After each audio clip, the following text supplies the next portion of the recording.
प्यारे बच्चों, अस्सलाम वालेकुम। प्यारे बच्चों, एक जंगल में एक लड़का रहता था जिसका नाम राजू था। राजू लकड़ी का काम करता था। इसकी ख्वाहिश थी कि वो कभी भी लकड़ी का काम ना छोड़े। वो रोज़ाना अपने कमाए हुए पैसों के 3 हिस्से करता था। एक हिस्सा खाने पीने के लिए, एक हिस्सा खैरात के लिए और एक हिस्सा बचत के लिए। जिस दिन कमाई कम होती तो वो बहुत परेशान हो जाता कि आज तो खैरात की रकम कुछ कम हो गई। एक दिन अपनी सोचों में गुम राजू काम पर जा रहा था कि रास्ते में उसने देखा कि एक बुजुर्ग दरख्त के नीचे बैठकर इबादत कर रहे हैं। बुजुर्ग के पास 4 नारियल रखे हैं। राजू ने अपनी कुल्हाड़ी से एक नारियल तोड़कर बुजुर्ग को दिया और कहा कि बाबा जी नारियल का पानी पी लें।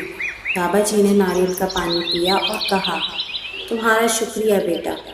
राजू ने कहा कि बाबा जी दूसरा नारियल भी तोड़ दूं? तो बाबा जी ने कहा कि नहीं बेटा, ये तीनों नारियल तुम ले जाओ, ये मेरी तरफ से तुम्हारे लिए तोहफा है। और कहा कि तुम नारियल को तोड़ते हुए जो भी ख्वाहिश करोगे वो पूरी हो जाएगी। राजू बहुत खुश हुआ और नारियल को लेकर घर आ गया और नारियल रख दिए। एक दिन उसकी कमाई बहुत कम हुई। वो बहुत परेशान बैठा था कि अचानक उसे नारियल का ख्याल आया। उसने एक नारियल निकाला और दिल में ख्वाहिश की कि अल्लाह मेरी कमाई कभी कम ना हो और मैं यूं ही खैरात करता रहूं।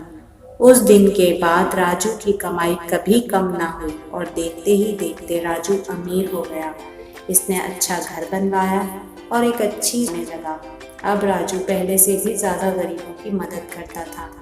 प्यारे बच्चों, देखा आपने कि राजू की भलाई की वजह से और उसकी अच्छाई की वजह से अल्लाह पाक ने उसे कैसा इनाम दिया।